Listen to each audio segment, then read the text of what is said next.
கொண்டாடு the Chennai Silks ஆடைகளுடன். Let the celebrations begin. Your dream vacation to Bali starts from rupees 22,999 only with GT Holiday. Warning கொடுத்த America. இஸ்ரேலை அலற வைக்கும் Iran ராணுவம்.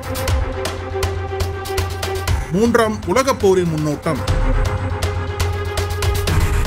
காசாவின் Hamas அமைப்புக்கும் இஸ்ரேலுக்கும் இடையேயான போர் கடந்த ஆண்டு அக்டோபர் மாதம் முதல் நடைபெற்று வருகிறது. இந்த தாக்குதலில் ஆயிரக்கணக்கான இஸ்ரேலியர்களும் சுமார் 41,000க்கும் மேற்பட்ட பாலஸ்தீனியர்களும் கொல்லப்பட்டுள்ளனர். 90,000க்கும் மேற்பட்டவர்கள் படுகாயமடைந்துள்ளனர். ஹமாஸ் அமைப்பின் கடைசி நபர் உயிருடன் இருக்கும் வரை இந்த வேட்டை தொடரும் என எச்சரித்த இஸ்ரேல் அதிதீவிர தாக்குதலை நடத்தி கொண்டே இருக்கிறது.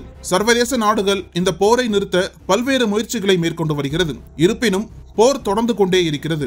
இந்நிலையில் இந்த போருக்கு நடுவே பாலஸ்தீனத்திற்கு ஆதரவாக இஸ்ரேல் மீது லெபனானை சேர்ந்த ஹெஸ்போல்லா அமைப்பு தாக்குதல் நடத்த தொடங்கியது. அதற்கு எதிர்த்தரப்பினரும் தாக்குதல் நடத்த தொடங்கியதால் இது இஸ்ரேல் லெபனான் இடையேயான போராக மாறியது. இஸ்ரேல் மீது ஏவுகணை தாக்குதல்களை ஹெஸ்போல்லா நடத்த இஸ்ரேலும் லெபனானின் மீது பதிலடி தாக்குதலை நடத்தியது. லெபனான் மீது தரைவழி தாக்குதலை தொடங்குவதாக இஸ்ரேல் அண்மையில் அறிவித்த நிலையில் லெபனானின் எல்லைக்குள் இஸ்ரேல் ராணுவமும் ஹெஸ்போல்லா படைகளும் நேரடி மோதலில் ஈடுபட்டு வருகின்றன. ஒரு கட்டத்தில் லெபனான் மீதான தாக்குதல் தீவிரப்படுத்தப்பட்ட நிலையில் கடந்த 27ஆம் தேதி லெபனான் தலைநகர் பெய்ரூட்டில் இஸ்ரேல் விமானப்படை நடத்திய தாக்குதலில் ஹெஸ்போல்லா தலைவர் ஹசன் நஸ்ரல்லா உயிரிழந்தார். இதனால் இஸ்ரேல் மீது கடும் கோபத்துக்குள்ளான ஈரான் ஹெஸ்போல்லா படைகளுக்கு ஆதரவாக களத்தில் இறங்கியது.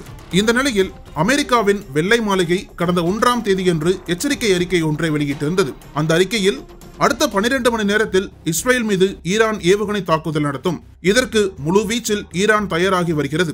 ஈரான் இந்த தாக்குதலை நடத்தும் பட்சத்தில் அமெரிக்கா இஸ்ரேலை பாதுகாக்க தேவையான நடவடிக்கையில் ஈடுபடும். இதனால் ஈரான் மோசமான விளைவுகளை எதிர்கொள்ளும் என எச்சரிக்கை விடுத்தது. இந்த சூழலில் அமெரிக்கா எச்சரித்தது போலவே கடந்த 1ஆம் தேதி இரவு இஸ்ரேல் தலைநகர் டெல் அவீவ், ஜெருசலம் நகரங்கள் மீது ஈரான் ராணுவம் 100க்கும் மேற்பட்ட கண்டம் விட்டு கண்டம் பாயும் ஏவுகணைகளை வீசி கடுமையான தாக்குதல் முன்னெடுத்தது. மொத்தம் 400 ஏவுகணை இஸ்ரேல் மீது ஈரான் ஏவியதாக கூறப்படுகிறது.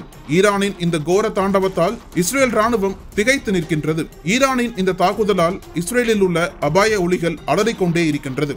ஈரானின் இந்த தாக்குதலை தொடர்ந்து செய்தியாளர்களிடம் பேசிய இஸ்ரேல் பிரதமர் பெஞ்சமின் நேத்தன்யாகு ஈரான் மிகப்பெரிய தவறை செய்துவிட்டது, இதற்கான விலையை அந்த நாடு கொடுத்தே தீரும் என தெரிவித்திருந்தார். அதே நேரம் இஸ்ரேல் மீதான தாக்குதலை நிறுத்த வேண்டும் என ஐக்கிய நாடுகள் சபை வலியுறுத்தியுள்ளது. இதனிடையே எச்சரிக்கையை மீறி நடந்த இந்த தாக்குதலால் அமெரிக்கா ஆவேசம் அடைந்துள்ளது.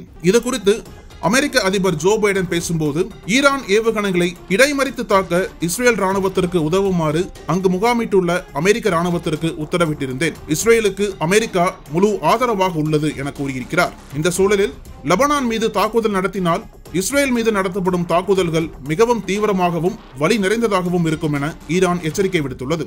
இஸ்ரேல் மீது கடும் கோபத்தில் இருந்த ஈரான் முதல் முறையாக ஏவுகணை தாக்குதலை தொடங்கியுள்ளது. இதனால் இஸ்ரேலுக்கு ஆதரவாக அமெரிக்கா களமிறங்கியுள்ளது. இதன் காரணமாக மத்திய கிழக்கில் போர் பதற்றம் அதிகரித்துள்ளதால் 3ஆம் உலக போர் நடக்குமா என்ற கேள்வி எழுந்துள்ளது. திரைக்கடலோடி திராவிடம் வளர்த்த கதை. Director writer VC Guganathan. வெளுத்து கட்டும் சினிமா கொட்டகை உங்கள் நக்கீரன் இதழில். நக்கீரன் டிவிக்கு சப்ஸ்கிரைப் செய்யுங்கள். உங்கள் ஆதரவே எங்கள் பலம். ஆசிரியர்களுக்கு நண்பனாகவும் மாணவர்களுக்கு ஆசானாகவும் திகழும் தேர்வு வழிகாட்டி. ஒவ்வொரு பாடத்திற்கும் அனுபவமிக்க ஆசிரியர்களின் துல்லியமான தெளிவான விடைகள். CNC இருக்கு, தேர்வு பயம் எதற்கு? இது தீரன் பப்ளிஷிங் ஹவுஸ் விற்பனை வெளியீடு.